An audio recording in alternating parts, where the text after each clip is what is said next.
Man, welcome. Thank you so much.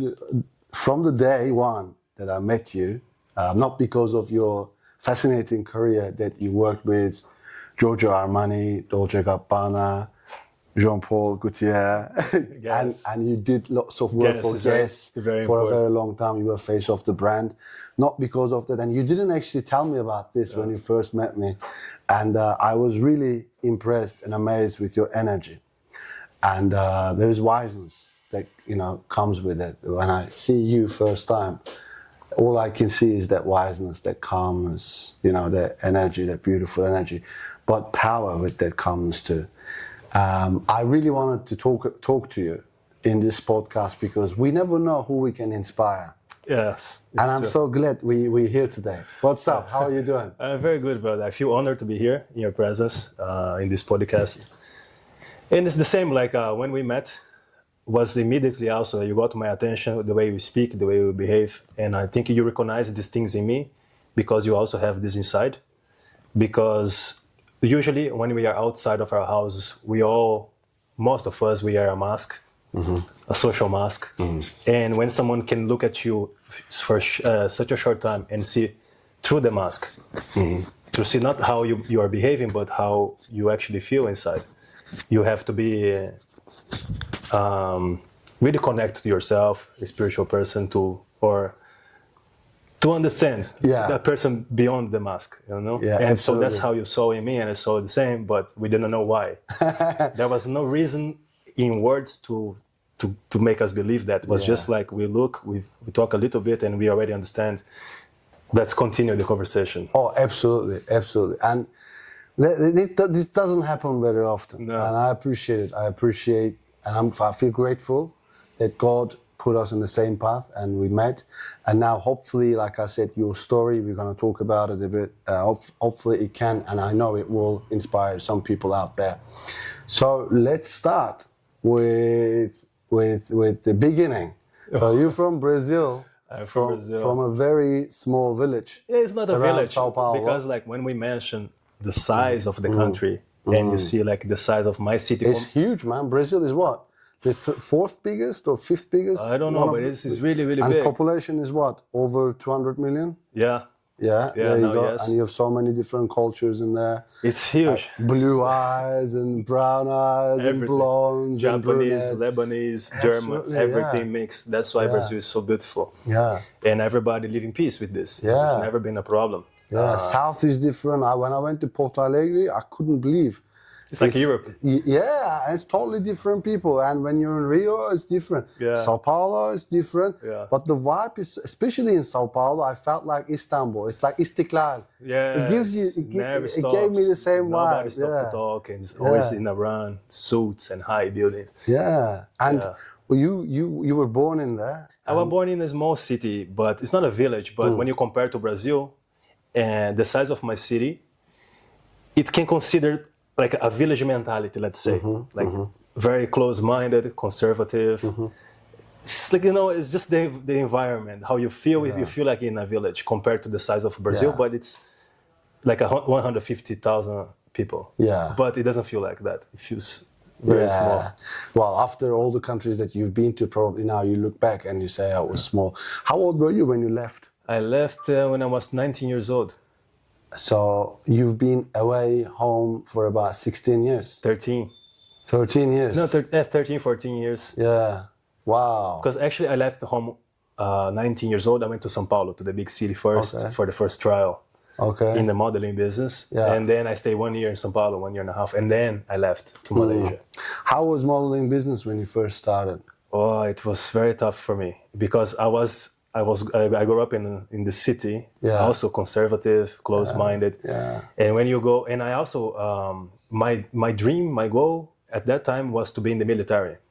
Okay. Yeah, but not to serve as a soldier. I want to be like in the school, military school. But More like Che Guevara.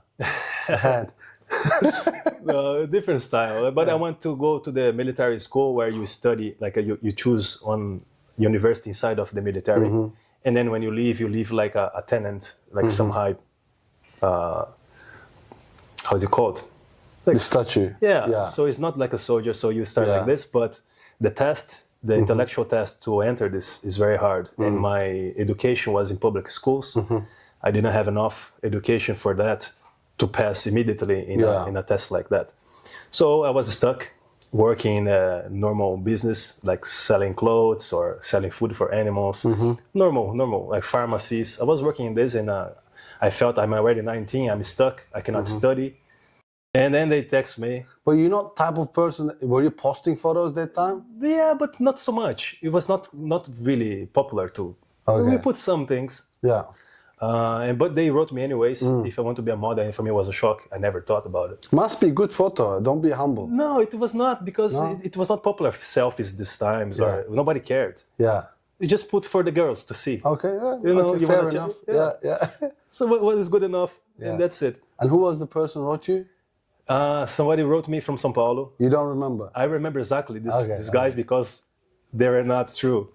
Like they cheat. Yeah, okay. It was not a true agency. Oh, tell me. So this is the thing I learned in life. It's like there's a saying, I think, I don't know if it's everywhere in the world, that God writes correctly in wrong lines, in like wavy lines. He writes straight in wavy lines. So this was like a little bit chaos. This agency was not really true, but it taught you, showed me the way. So it was just a shortcut in a wrong way to drive me to the right path. You know, so because of these guys, they were not true. Because of, so for example, the story was like this. They text me, we want you, we already have a job for you 4 days later if you want. But you have to come here, live here.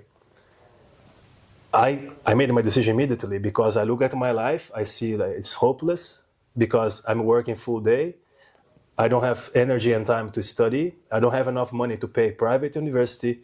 I don't have enough time to study to enter a public one, which is for free. So I was stuck working in a pharmacy. I said, it's not life for me. I knew from the beginning that I was born for more. What more, I don't know. But I knew it. You can feel inside. Yeah. Just my environment didn't give me that. Yeah. Just give me the frustration. Yeah. And the frustration after a while becomes courage. Yeah. You just don't care. That's very important. So when you know what you want to do, even when you don't know what you want to do, but you know you're meant to do more, when you have that, so the environment starts getting smaller and smaller. So it gives you that frustration. Yeah. But the frustration leads you to... It's like cornering a cat. Yeah. The cat initially is afraid, but if you get too close, he attacks you. Yeah. He don't have a choice. Yeah. So this option from São Paulo was like a cat cornered in the corner. And I said, okay, I don't have I just attack. Okay, I make my bag immediately. I don't even speak to my mother. I make a decision. I say, okay, now I go, but where am I going to live? You were 19. 19, but I didn't have money. I didn't have anything. My family didn't have money. Yeah. But I make a choice without knowing where I'm going to live. Then I had one uncle living like close to the favelas. And he was my only option. But he left our city long time before. He was living in São Paulo. Yeah. And I asked my grandma to talk to him, because he already lived alone for a long time. It's very hard to have someone else and this responsibility. So I asked my grandma, because when she speaks, he listened. I said, Grandma, please, I want to go. Help me. Yeah. I cannot stay here. And she said, okay. And she talked to him. First, he denied. She was very angry. First time I see my grandma angry on the phone. And then later in the same day, he called again, because she said, this boy have dreams. Because my grandma is from village. I don't know how she come up with these things, but she said, this boy have dreams, and if he don't achieve his dreams, it's your fault. She said this in the phone. So he felt guilty. Yeah, so later in the night, he called again and said, okay, he can come, but I'm telling you in advance, I don't have money. Sometimes we will have to share a bread. I don't have a good bed. I don't have nothing. I live underneath a house, and I live close to the favela. Is it okay? And I don't want to be responsible. If he take all the responsibility for himself, I will guide him, but I don't want to be responsible if something happens. It's São Paulo. It's very dangerous. Yeah. She asked me, is it okay? I said, it's fine. I just want to get out of here. And then I went. He accepted me, and then I lived really far away. So for me to go to this agency, it took me maybe 3 hours by transportation, public transportation. Yeah. So you take a bus, to the metro, a metro to another metro, and then you just keep changing until you get there, 3 hours. So I arrived in the agency. They brought me to this casting, like a fashion show casting, like where you have these people judging you. And this is like false.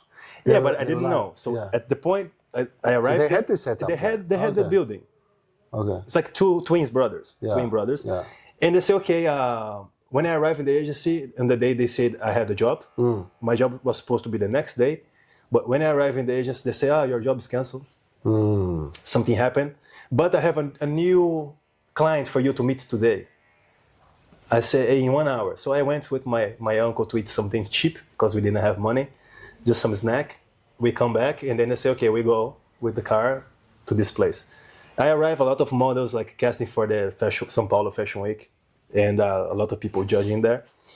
And you just go walk, give your card, whatever, and go. And then when it was my turn, I saw one guy look at me like this, and he come up, he get out of the table, he come to me, he said, Gui, what are you doing here? I was shocked because I met this guy through a photographer in my city. Yeah. So he was from my city, this guy, and he became a really big manager in the fashion industry. And he recognized me. And he said, what you doing here? What's your agency? I said, these guys, I just came from my city now. And these guys invite me, and he said, these guys are fraud. Wow. They are fraud. You have to leave immediately and take my number tomorrow. I will introduce you to the real agency. Yeah. So he said it was a fraud, and he gave me his number. He said, call me tomorrow, and I will introduce you to a proper agency. Yeah. And then he left. And this is your friend, or this is some random guy you met there? No, it's a guy he's from my city. Yeah. And there was a famous photographer in my city, the only one connected to fashion. Okay. She made my first portfolio. Yeah. And when I was doing the pictures, this guy was there, visiting the city, visiting her. I see. Okay. So we met before. And she said, Guy wants to start modeling. Okay. But he didn't give much attention at that time. But when he saw me again, he said that, and I will bring you tomorrow. And he did introduce me to some agencies, and one of them accepted me. And that's how my life started in modeling. This is your second day in Sao Paulo, yeah? Yeah, second, third day. Wow. So I came for these guys. This guy was fraud, and then I met another guy in a meeting that they planned. And then he showed me this And agency. you moved to your place right away after that? Yeah, then I was with getting money? I was with my uncle for 1 year in the favela. For 1 year, underneath the building? Yeah, it's like there's a house and you live underneath the house. Okay. It's difficult, it's small place. Very difficult, right? Yeah. So people think of modeling, you get one project and you become rich. You're so lucky, this and that. So Well, I think in every business you have the luck people. Yeah. But sometimes I don't see even the luck people. It's not really luck. If you see what they went through to get there, it's very hard. But some people actually are lucky, or maybe this is just their path to. Maybe they go up very fast, but then they have a big crash after. Yeah. And that's how they start learning. So there's, I think, like different lines of learning in life. Sometimes you go up immediately and you have a big fall and you start learning from there. And sometimes you just have like a tough life, not so high, but you continue. It's hard, but you learn slowly, or you go up immediately. Yeah. For me, it was the opposite. I came really from the bottom and slowly going up. So you start to value everything that you get. Yeah. So for me, it's like when people say you're lucky to do that, you're lucky to do this, I don't believe in that. I believe you've got to be there and fight for the blessings that God is sending us. You have to move. You have to do something for it. To be good. You have to have few things. You have to do few things in order to get there. So. What I want to ask is, this is like a very good story, and I'm sure you talked about it before. But are you writing down any notes? Are you writing down your path, how it started and how it is going? I'm writing since 8 years now. Yeah. I started with 25, 26. I started my first connection with writing. Yeah. And since then I couldn't stop. Does it make it easy for you to get things done because you have the look, you're handsome, you're attractive, especially on the other sex? Has it been helping you to make things easy? It does. Yeah. I don't like it. Yeah. So I try to use or to believe in it as much as I can. I need, when I wake up, I believe I'm just a normal guy. Yeah. I put this in my mind, so I don't expect my look to help me anything. Because for the things that I like to do, it doesn't matter my look. It matters how I think, what I lived, and how I speak, how I treat other people. It doesn't matter the look. But in the model industry, of course. So if you, I mean, not only industry, but in normal life too. Yes, but when people talk to me a bit, I don't think they pay attention to how I look anymore. I think my words gets on top of my look. You worked on that? Every day. So if you don't work on it, what could be the worst thing? If you don't work on it, you enter a world of illusion that make you just like a narcissist and make you believe that you are your work. I don't think we are our work. Our work is a tool to give you a comfortable life. But we are not our work. After you finish your work, you are a normal person, and I think everybody after work should be that person. How long did it take you to get to this mentality, to get to this stage? All my life. This is a daily thoughts. It's like not something you learn. It's something I have to practice every day. Every day I have to be conscious about who I am, my purpose, what I'm here, how can I be a better human being. But was it always like this, or there was a click moment in your life after that happened? You said, fuck, man, I've got to change. You know, this is not real life. Yeah. Because you were young. You were only 19. When you first signed up with Guess, how old were you? I was 21. I know models, I know people who put their, years of work to become the face of Guess. I did. And they haven't got it. So you were only 21.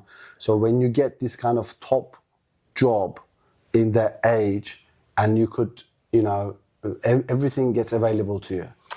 Actually, I was 24, because now I remember I was seeking for this brand for 4 years. Still young. This guy is 24. Well, he's 18. In fact, 24 is very, very young. Yeah, very young. So I was 24 when I did my first, because I was chasing this dream. Because I had to have a dream in order to have motivation to go in this journey, because fashion was not for me. Yeah. It was never for me. I never liked it. It was not my style. So since you started in the first day, I didn't like you it. didn't like it. No, it's not for me. It's very weird, because there are boxers. They're the best. Like there's a guy called Artur Beterbiev. Yes, I know. Like he just beat the guy who beat Canelo, and he just doesn't. He says, when you asked him, "Do you watch boxing?" He's like, "No, I don't like boxing." He's so humble as well, just like you, and he does it so well. But he doesn't like it. He says, "I think it's also knowing that he's not in the place that he wants to be. He sees himself, because I think it was Roy Jr. was saying he wants to be better, and he doesn't like where he is. Not like he doesn't like where he is, but he's not happy with this. It's not the end. Yeah, exactly. So it's constant motivation to grow, constant motivation for improvement. So maybe you had that too. You wanted to become a better person, not only in modeling, but as a person. For example, like until I was 24, 25, I feel I was in an automatic pilot. I didn't think, I didn't reflect about life. I was just living day by day like most people. You go to work, go to a date, come back, eat, cook, go to gym. No reflections about myself, nothing. But at some point, my soul starts screaming. See, there's so much here inside, and it's not coming out. Were you earning good money? At this time, I was earning good money because I was already working with Guess. And where were you? I was in New York at this time. So you were at New York. You were face of Guess. Yes. And and you were not happy with your life. I was happy with my goal because it was a big dream, the only dream that I had at the time, and I achieved it, and I conquered the trust of this brand. We become a family. I become friends with the owner. So for me, it was a big achievement. But in my personal life, because modeling was not my personal life, modeling has always been a way for me to make money to help my family. Yeah. And be able to invest in something, in studies if I want, or something for myself. but was never like the end. Yeah. I knew it. So after I achieved this, I felt the urge to say, okay, now it's your personal life. So now you take care of yourself. What's it? How did you reach your goal? And when I asked that, what did help you? I mean, we talk about this a lot with our clients too, and the parents ask this question a lot, and students ask, how can I reach my goal? How is it going to happen?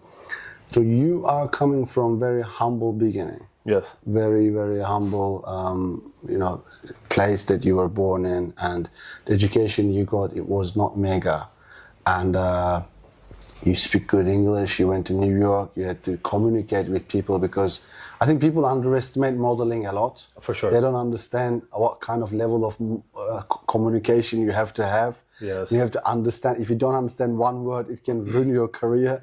It's a very tough job. Yeah, so in terms of career, you had a goal and you had to learn English, you had to learn so many other things.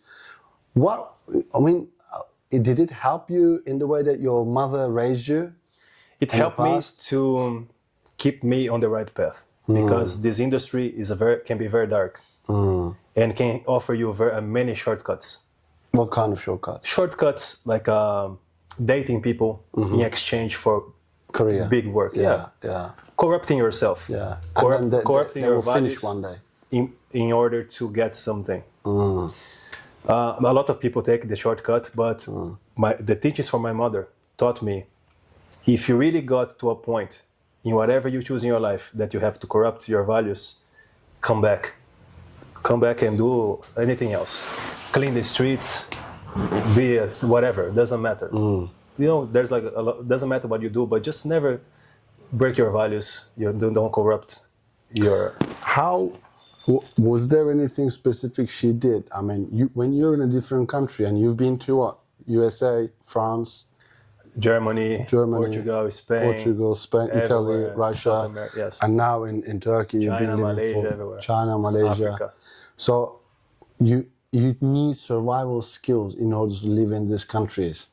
And correct me if I'm wrong, in some countries you go with nothing in your pocket. Most of them. There you go. So you want to start a new adventure and you have to survive in those countries. What were the things, the skills or the teachings that your mother gave you? I think at this time, it's so difficult to be outside in a foreign country without money, without the language, that the only thing that pushed me forward is the thought of my mother having a better life. So I say, I'm not doing this for me, I'm doing this for her. And that's what pushed me in the beginning. Otherwise, the teachings that she gave me was just to always do my best. Yeah. Doesn't matter what I do. If I'm cleaning a glass, if I'm working on a painting, if I'm talking to a person, just do your best. And that's enough. So this really gave me guidance to keep going in a straight line. But what pushed me to go through this was the thought of giving a better life to her initially. Yeah, so also what I understand is she also taught you in a very young age, there will be bad people. For sure. This is the first thing she told me. Be careful with friendships was the first lesson. Because she knew, like, at my time, when I was a kid, it was safe to be on the streets. But there was a lot of bad guys, bad influence for me, and she knew. But she never forbid me to go and hang out with them. She did tell you though, right? She told me all the time, and every time she wanted to meet my friends. She said, okay, bring here for lunch, I want to meet. Yeah. So my good friends that walk with me, she always met. And it's okay. But on the street, I like to mix with the guys as well, but I was conscious that many things I didn't want to do, not out of fear, because she told me, I cannot watch you forever. But I'm speaking with my heart to you, and I hope you listen, because I cannot watch you, but I love you. So if some of these events introduce themselves to you on the street, just remember my words and make your decision. And out of respect, I avoid many things in my childhood that would guide me to a different path than my mom taught me. Tell me, how did you learn English, by the way? I started to learn when my first trip when I was in Malaysia because I was So living you went to Malaysia first. first country. First country you visited was Malaysia. Apa khabar? Kuala Lumpur. Kuala Lumpur. Very nice. Very nice. Kuala Lumpur. So how was that? Hot. No English? It's humidity, isn't it? Zero English. It's humid, I remember I have a paper in my wallet where I wrote, "Where is this place?" and the address I have to go. How can you write, "Where is this place?" You cannot memorize even that. That was my English. Yeah. Zero. But I remember, I will never forget this scene. Yeah. Because when I packed my bag, I went to the airport, I didn't really realize what I was doing. They offer me this travel, like they offer me in São Paulo, the opportunity. They say, okay, I have opportunity for you to come to Malaysia, but it's gonna be 1 year round trip. So you come here, you start in Malaysia, you go to China 6 months, and then you go to South Africa, and then you go home. You cannot go before. So I knew if I accept I have to stay 1 year away, doesn't matter what happens, because I don't have money to come back. So they buy the ticket, they buy in advance. Wow. And they say you come to each country to pay your debt. Right. So it was maybe $4,000, something like this, and each of them gave 1,000. Right. So I have to go to each country, pay back, and then move on and move on. So I knew, but I didn't realize these things. I just want to go. But when I arrived there, How old were you? 20, something like this. 20. On your own? Yeah. Okay. But when I arrived and the taxi driver started to speak to me, I said, okay, oh my God, I don't understand even one word he's saying. And then I started to realize the fear and the trouble I was in. Say, okay, now I'm screwed here. But it was very funny that I told the guy, me, English, no, like this. And he continued to talk, oh, Brazil, football, Roberto Carlos, and every time like this. He spoke all the way about football, and I didn't understand nothing, just the names of the guys. And I was continuously telling him, I don't understand. He talked anyways. He was happy to have a Brazilian in the car. And I arrive at the hotel, and then it starts like this new world for me. You go to the managers, and they give you a contract. You don't understand anything in the contract. You need to go home, translate everything. Wow, it was intense. If you had a chance to study before, would you study before? Would it make it easier for you? Yeah, I would, for sure. If I had the chance, I would do for sure. So what happened after Malaysia? Malaysia, then I went to China. How long was it for? 6 months. So you did Malaysia 6 months, China 6 Malena months, 3. South Africa. Malena 3 months. Okay. China 6, and South Africa 3.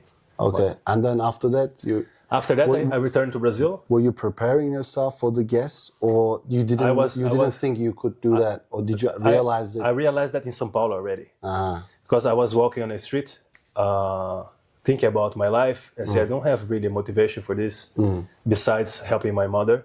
And then I look into a shopping mall. There was a huge billboard of gas. I looked at billboard. It was fantastic for me, like this cowboy, like denim, and really like, strong guy and the beautiful girl. See, this is it. I didn't even see the name. I just say, I want to do this. I choose right now, this is what I want to do. And then I check, it was the gas store. And since then I say, okay, this is what I want to do. One day I will be this guy. And I said that since 4 years. Since that day, for 4 years, I repeat to all my friends when I saw some gas advertising, I say, look, one day my face will be there. Many friends laugh because they saw my present situation. They say, okay, some believe, some make fun, but I knew what I was saying. I say, one day I'll be there. And period. and did you know what to do in order to get there? No, not at all. I have to keep moving on. Okay. Life will show me the path. I just have to walk straight. If I don't take any shortcut, if I understand the path that God is designed for me, I'll get there. But also, you told me about the Ojagapana job. So, in terms of getting the guest job, how does it work? Because I don't know. Maybe people don't know too. There is some sort of specific physical attributes that you need to have. Yes. The look you need to have. Yes. So you have to work in order to fit in, right? First, you need to have the look of the brand, and then you have to find a way to be seen and to be approved without shortcuts. Yeah. So what was that kind of work that you had to put in? Did you have to work out very, very far? This hard? always, if you're a model, Yeah. in my time, not now it's not like this, but in my time when I started, it's a must A guy have to be in shape all the time. Doesn't matter if you're working, if you're not, if you have a dream, if you don't have. The competition was very high, and you have to have a good body. Right now, that's not the case, do you think? That's not the case. Now they change. Like now, the fashion is turning into the young boys, kind of like a androgynous, baby face, no beard, even wearing suits. Yeah. It's very strange how the marketing is going, and also now you have the big influence of social media. Right. So it doesn't really matter how you look. Yeah. It changed completely. The fashion industry is collapsing, in my opinion. Yeah. Because they're mixing with social media influencers, and I think it's completely different two things. Yeah. They shouldn't be mixed. Like social media people should be social media, and fashion brands should continue in their old school fashion. But everything is really, really mixed, and they change completely. So the classic guys like me now, staying a little bit behind some like specific jobs. Still, some countries they still focus on it. Like Turkey is still good for my profile. Yeah. The United States, but it's still they're focusing more on the young faces. Yeah. I wanted to ask you, before you got here, your career was in its peak, right? Was it after Guess you went to France and you did the job, you prepared for the phase of becoming Dolce & Gabbana? Yeah, it was, I don't remember if I was in France. I think I was back in Italy. Yeah. But I prepared for 1 year. So after I achieved my goal, my big dream, it was not a goal, it was a dream. It's a big difference between goals and dreams and purpose. So you didn't think you could get the job in Guess? I think I could get to it, I just didn't know how. But so it wasn't the goal. If you knew how to, it becomes a goal? It's no a How goal. do you differentiate between the goal and dream? A goal is something you sit down, you take a paper, some pen, and you say, okay, I want to achieve this. Yeah. But it doesn't mean it's in your heart. Right. It means like, I want to achieve this. Okay. But if something is deep in your heart, it doesn't matter the way, it doesn't matter how or when I will get this. It's deep in your heart. It's a dream.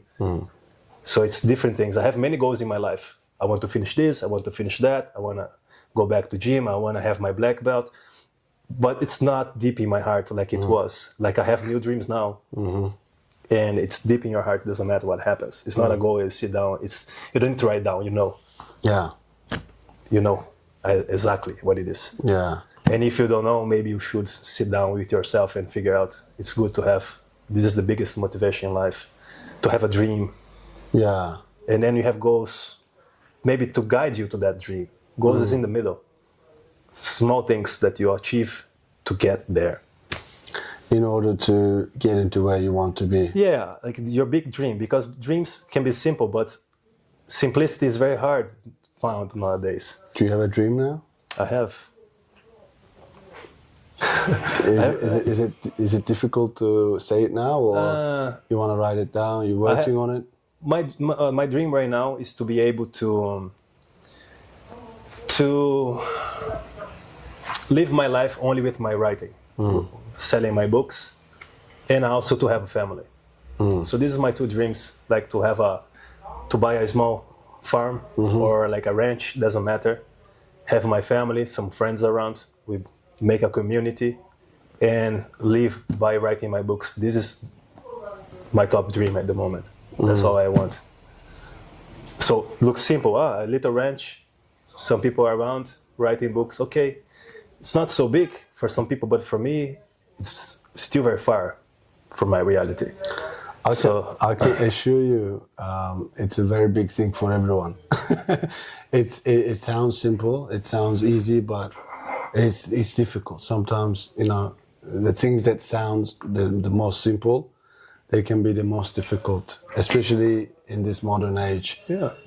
You see this by people's personalities, trying to impress other people, buying things they don't like to impress other people, getting in debt, just to show off, So, living for others rather than even the simplicity in the individual is very hard.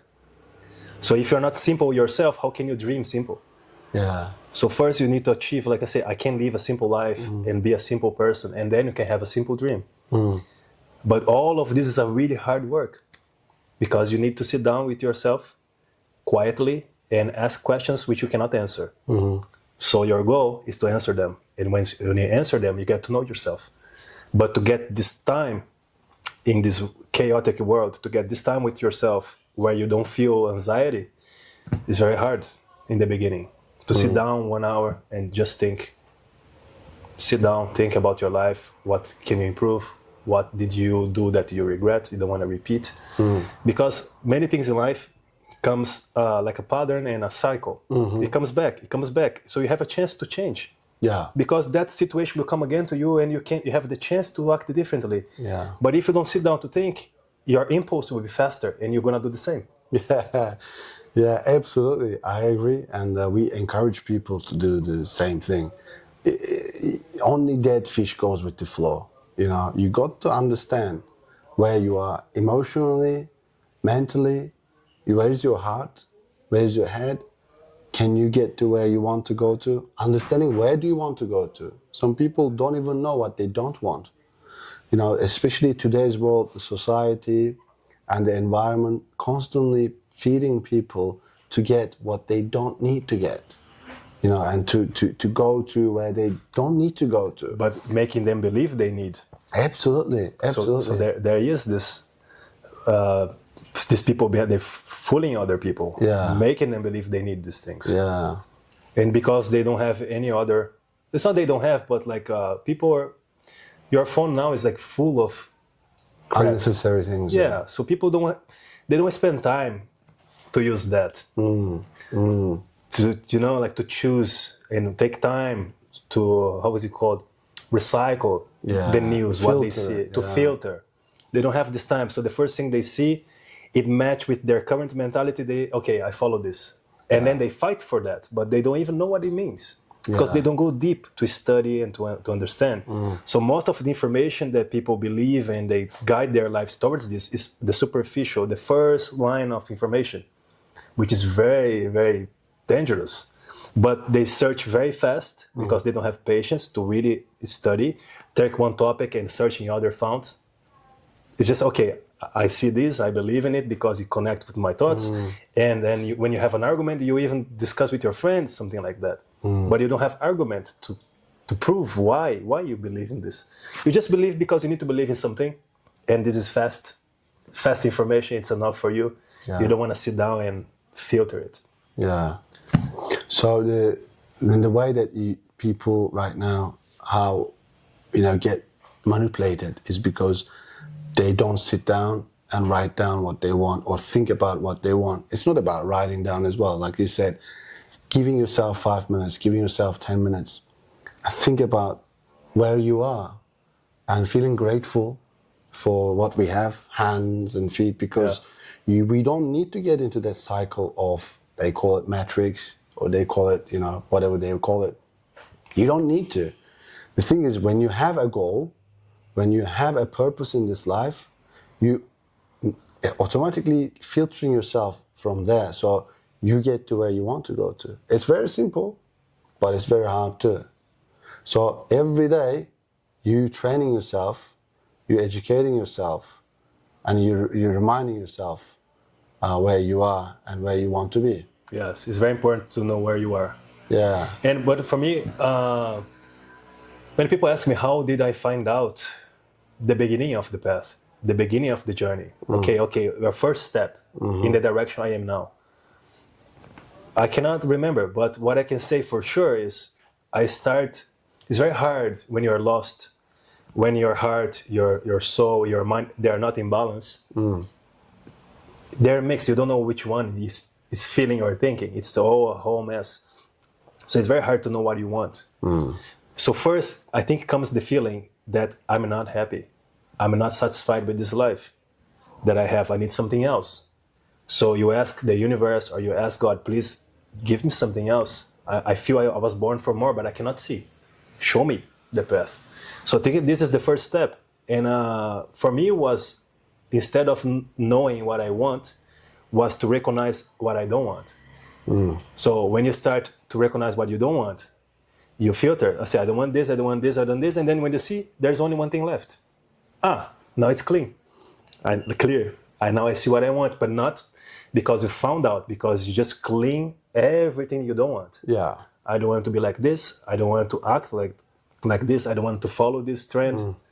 And then there's very few things left. And I say, okay, this is my path. And then you take it and you go on your journey. Out of all the countries that you traveled and you visited, which one was the easiest one for you to get used to? The easiest one. Okay, let me ask in this way. Which one was the most difficult one? The most difficult one? China. Why? Because it's a different planet. It's different language, different culture, right? Well, it was really, really, because now they change a lot from the time I was there. When was it? 12 years ago. So for me, or maybe Malaysia was the hardest because I didn't know nothing. I think Malaysia actually, because it was first, no English, no money, and the first impact of life that you're alone, my friend, you're not coming back home. Doesn't matter if you cry, if you lose somebody, doesn't matter. You're staying here. So I think it was the hardest because of this feeling of everything is new. Yeah. After that, nothing is new for me anymore. So nothing in the world can surprise me now. So can surprise, of course, but nothing like in traveling way. Like, okay, something that can, I never lived this before. That's the experience, isn't it? So more experience you get, things get easier. Because I lived like a lot of hardships in many countries, but it doesn't mean that it's because of the country. It was just my personal life.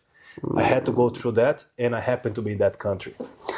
So it's very important to recognize these things and acknowledge when these things are happening to people, because it's very easy and it's a natural reaction that people give. It's not my fault, it's the environment. No, it's easy to blame someone else. Absolutely, and it becomes more addictive. But I used to do the same. Yeah. Because when people ask me about what do you think about New York, what do you think about Los Angeles, immediately comes my personal experience, because it was not good for me. Yeah. But because I was going through a dark time of my life, it doesn't mean that these places are bad. A lot of people are happy there. But it's very hard for me to separate and say, look. So now I'm clean, I'm clear. I say, okay, look, my life I was going through something personal in my life and I was living there. So maybe the environment helped, but I was already going through this. So I don't want to give a personal opinion about this place because I've been happy in Italy, I've been sad in Italy. Yeah. I've been really depressed in Istanbul and I'm very happy. So it's not about the place. So is it fair to say, if you are happy internally, it doesn't matter where you are. It can help, but it doesn't matter really where you are internally. If you're happy, if you're in peace with yourself, and if you know what you want from the life, you can be in Russia, you can be very happy. You can be in New York, you can be very upset.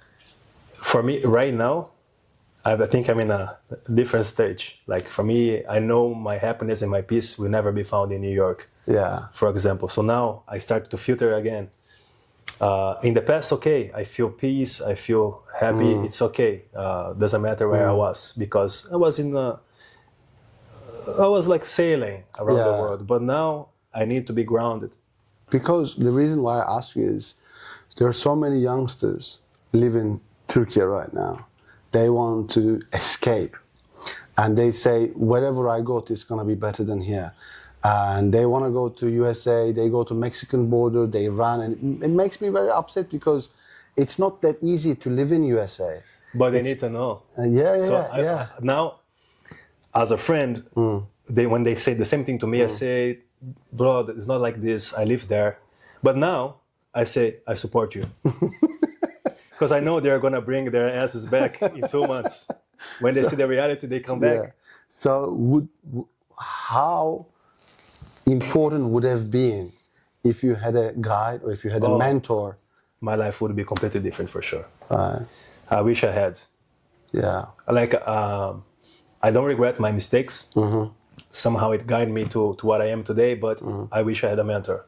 Yeah. Because all my life, all my journey, I had to decide things on my own. I didn't have anybody to ask, nobody older than me who already went through what I went.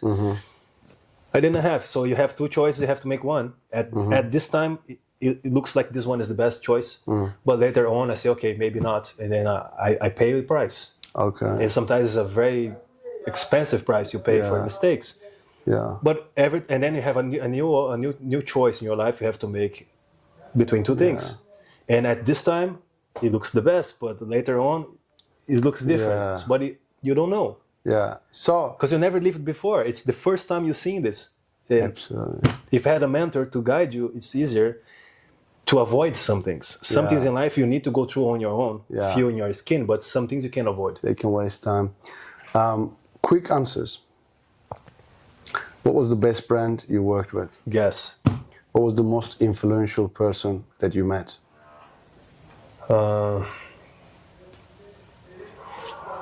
I think everyone I met was collaborate a little bit to who I am today. I cannot choose one. Who was the most powerful person in fashion industry? Mr. Armani. Which city was the best city that you traveled? Rome. Rome. What was the best country that you visited? Best country, I can't say. You have to say. You have to say one. One that you liked it as a whole country, as a community. Okay, Russia. Russia. Yes. Who was the best? I cut this. Most powerful person you ever seen in fashion? In fashion, Giorgio Armani. The best model you worked with? Grace Elizabeth. The most chaotic city you've ever been to? Istanbul. The best food?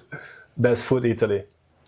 Wow. Yeah. I'm impressed with that. Yeah, I'm really like a pizza guy. I'm pasta pizza guy. Okay. Gelato, everything. Okay. Yeah. Smoking or drinking?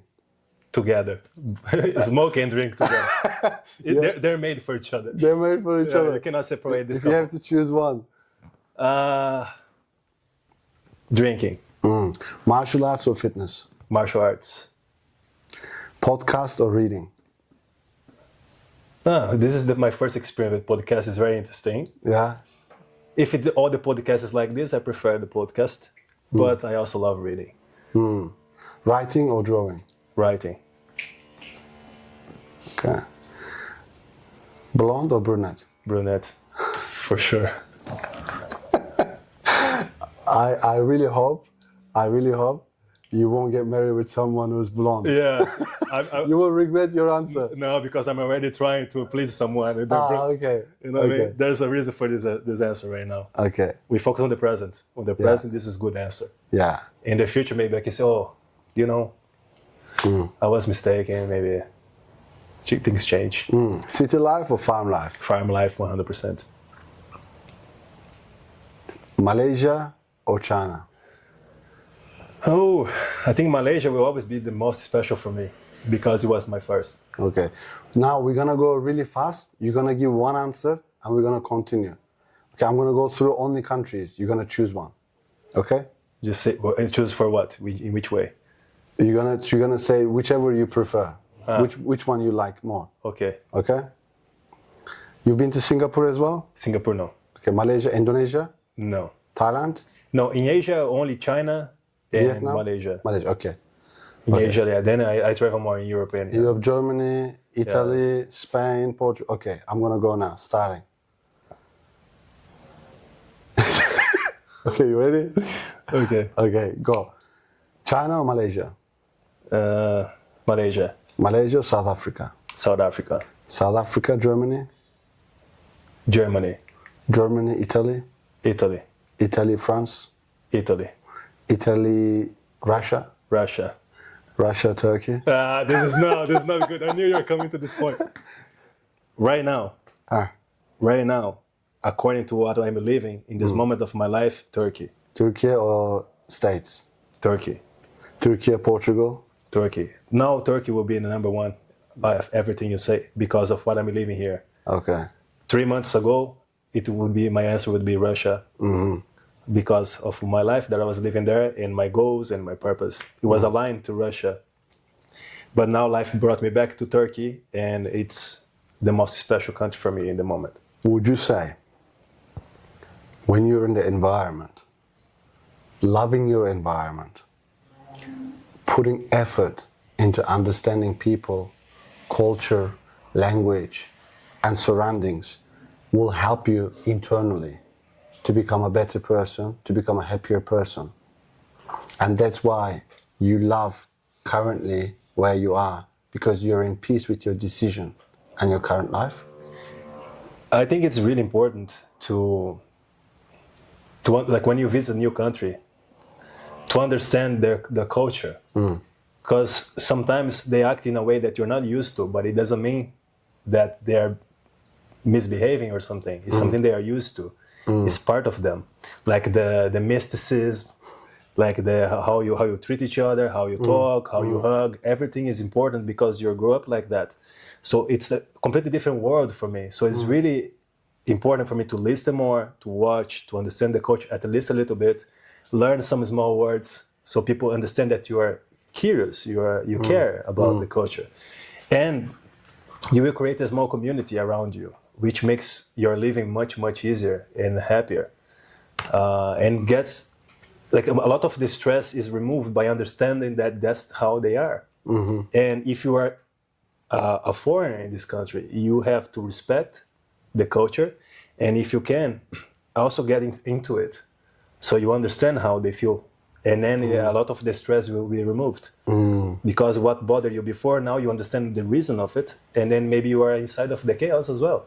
Yeah. So so it's teach you how to live better in each country.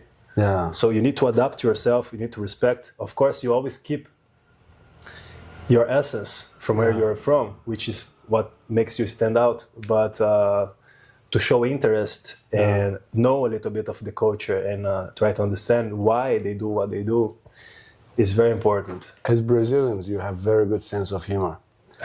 And the countries that you visited, I would say Europe in general, every country has its own sense of humor and it's fun. But from my experiences, humbly, I think Russia and Turkey, me and my brother, we always love making jokes with people. We observe them and we love observing them and watching them. I must say, you have a brother too. Yeah. I must say, you guys had a lot of fun probably in Russia with people, how they react. And Russians have really great sense of humor. It's been underestimated. People don't know. People don't know. Because the thing is, like, there's this wall, the first layer to get to know the Russians. So once you break this wall, you break this first layer, you step forward this layer, you understand what they really are. And the guys are really funny, very kind, easygoing guys. The woman as well, very smart, very kind and deep, sensitive, which is completely opposite of what you see in the media. But the thing is, like, if you meet them at first and you don't step over that wall, then it's like they're... How do you step over that wall? Just being kind, like showing interest that you want to talk to them. But then they will talk to you immediately. If you come to them, they will always reply. What was the one thing that you used in order to show interest? Are there any magic words? No. Did you speak any Russian? A little bit, just a few words, but it's enough. For me, just by approaching someone, they feel already special, because usually they don't do this to each other. How do you approach yourself? Just approach it like it depends what you want. Okay. If you just approach because you really need information, you approach one way. Yeah. If you are flirting, you approach another way. But you always find a way to approach, and they will always reply to you, regardless of what's the intention. If you approach with a smile, say, "Oh, I'm not from here," say some words they understand, you really don't know, and they will help you for sure. And once they trust you, that they can go on with the conversation, then you see the real Russian person. Yeah. And after you make this friendship, it's forever. They're very loyal. Amazing. I had this Russian friend. His name was Andre, and very handsome guy. He looked like he just came out of Calvin Klein. You know, he was like Calvin Klein model, basically. Good. Everything was perfect. He had strong Russian accent. So if he didn't speak, you could say it's from Brazil. You could say he was from Sweden, something like that. Yeah. We were very young, and we were out, and we needed some information, and it was late, and it could have gone dangerous as well. If and there were like 4 or 5 women, we needed to ask something, and he told me, He's like, Kartal, you look very aggressive. Let me speak to them. And I'm like, I want to laugh. a And Russian person. yeah. But, you know, and I want to see how he's going to do it. He's got this sweet tongue too. But it's evening and, you know, I don't know. And I watched him. So he goes to the ladies there.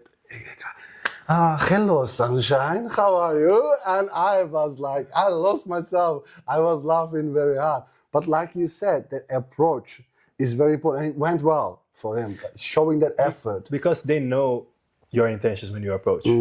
If you come really flirting, they will cut you off. But you come like nicely with a smile, they open up. I think everybody's like that. Yeah. Russia is more open. Like it doesn't matter how you approach, they answer. Yeah. But the thing about Turkey, Turkish people, they cannot say that they don't know something. You ask an address, even they don't know, they show it's that way. Yeah. They will never say I don't know. They will always answer something. Is it good or is it's not good? I don't know. I don't think it's good because Did you get lost so many yes. times? Say, brother, where is this? Oh, just come here, and they give details. Yeah. But it's not true. Yeah, it's not true. I saw this yesterday, like in the cafe. Somebody asked my friend, "Now, how do I get to Galata?" Oh, you just come here, you turn around, and you just go straight and turn. I said, what? What are you talking about? The girls will be lost immediately. My goodness. Is it because, do you think, it's maybe they know that if anybody can answer the question. So maybe he's thinking that they will go and around, ask again. he will ask again. Yeah. But he cannot say that he don't know. That's one of the ways that Turkish people answer the address. Go straight, ask someone, they will know. But the thing is, like, I think it comes from from old times, like, because when you think about Turkey, you think about this commerce, selling and buying things and commerce. So in this business, in the commerce, you can never say you don't have, you always, I don't have water, but I have this, I have raka. I don't have raka, but I have whiskey. So you never say you don't have. So I think it's inside of the Turkish person to always find a way to give you something. You never go empty pocket. No. They always give you something. If sometimes it's wrong, maybe not a good product, but they give you. Sometimes it's not very good. But But it's again, when you understand the culture, you know it's not. They don't want to screw you. They want to help. It's just the way it is. So, my advice: if you ask address to someone directions in Turkey, ask again 3-4 times. If it match, that's the place. I like it. I like it. It's a very clever way of doing it. Brother, thank you very much. It was a pleasure, true pleasure and honor to have you here. And I hope your story and your thoughts can inspire people, and I'm sure they will. And I'm really hoping to do it again. Oh, for sure. When you have time. And we've got to have one with the cigars. Okay. All right? I bring the cognac. Yeah, definitely. Okay. Definitely. I'm also grateful to be here. Thank you. I'm very happy that you guys invite me for this place. I know it's very special for you. What you're trying to do, your intention behind all this is very beautiful. So I'm really grateful and happy to be here. And for sure, I will be here again if you invite. Absolutely. And there's so many other things we need to talk about. Absolutely. Pleasure to have you. Thank you very much. Thank you.